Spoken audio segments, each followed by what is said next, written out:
Well, it has the potential to be the biggest project to revamp downtown in the past half century. The Southern Chiefs organization and True North Real Estate Development revealed details yesterday of their new downtown collaboration. SCO will transform the Bay building into a place for economic and social opportunity where First Nations heritage is celebrated. True North has added to its concept from earlier this year to build housing and a healthcare centre at Portage Place. Now it's viewing the project as social redevelopment first and a real estate development second. For reaction to this, Kate Fenske joins us now. She's CEO of the Downtown Winnipeg BIZ. Good morning, Kate. Good morning, Emily. So you heard the announcement yesterday. What's your reaction? Yeah, I was there, and it was such, a real meaningful morning, I think, for so many of us. This really is a monumental step forward for both economic and social reconciliation and the transformation of downtown Winnipeg.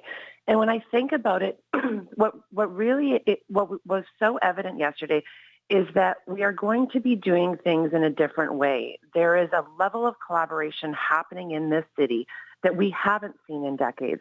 And what that can do is we can just achieve such greater results. And I think it's so exciting. You know, we've got the right partners in place, the right pieces for these two projects that we weren't sure what the future was going to be. What do you think's inspiring that spirit of collaboration? I think we've learned over, especially the last couple of years, that it's really challenging to do things on your own. And, you know, in order to get the right results for community, you need to have so many different voices and partners at the table to make that happen, that we all play a part in the transformation of our downtown. And in order for our downtown to be successful, we all need to figure out, how we can contribute.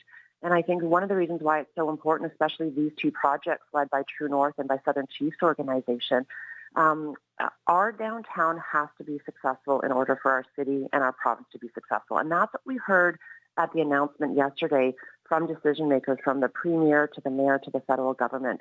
We've got all parties on board to make this happen. And, it's not a power couple we've heard about before, SCO and True North working together. Like, why is it important that those two groups that are pretty different come together?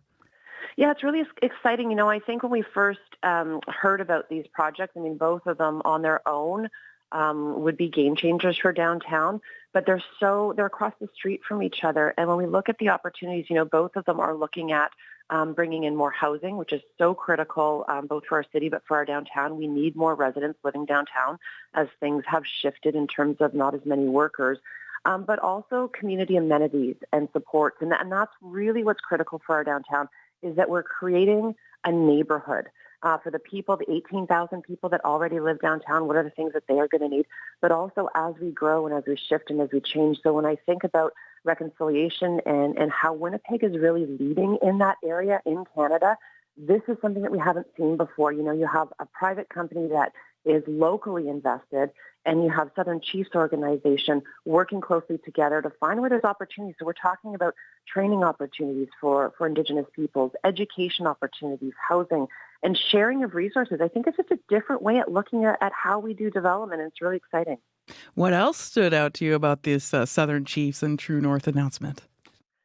I think I've been getting some questions from folks just in the last 24 hours, like, do I think this is really going to happen? Do we actually think that these projects that 3 years from now, we're going to see them complete? And I do. I'm more optimistic than I've been, since 2019 about the future of our downtown. And when you look at, yes, there's been a 6-month extension on the purchase of Portage Place.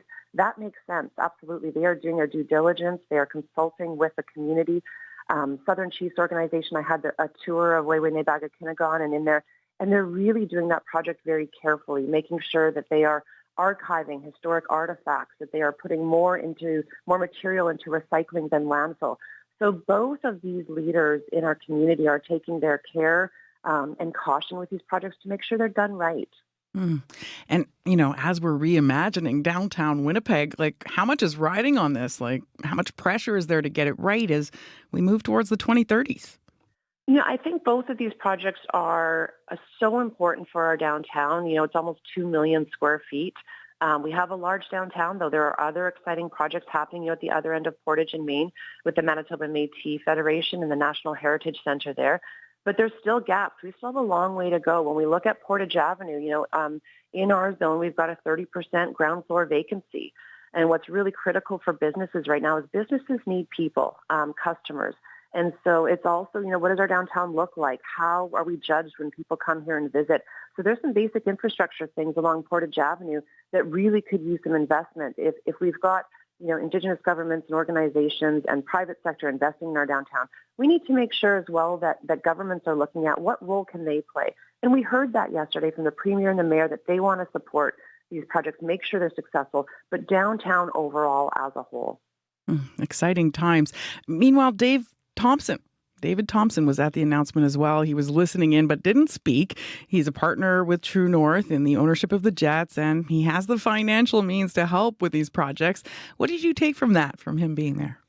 There were so many community business leaders in that room yesterday. It was jam-packed, like standing room only. And I think that just shows, the commitment with having, the full team, bringing folks in from outside of Winnipeg for this really important day.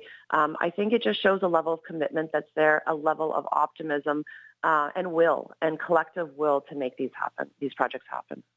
Thanks so much for talking with us about this morning, Kate.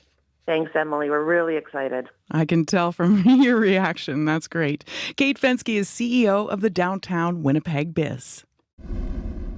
Thank you for watching the CBC Manitoba YouTube channel. Don't forget to like and subscribe. For the latest breaking news and top stories, download the CBC News app.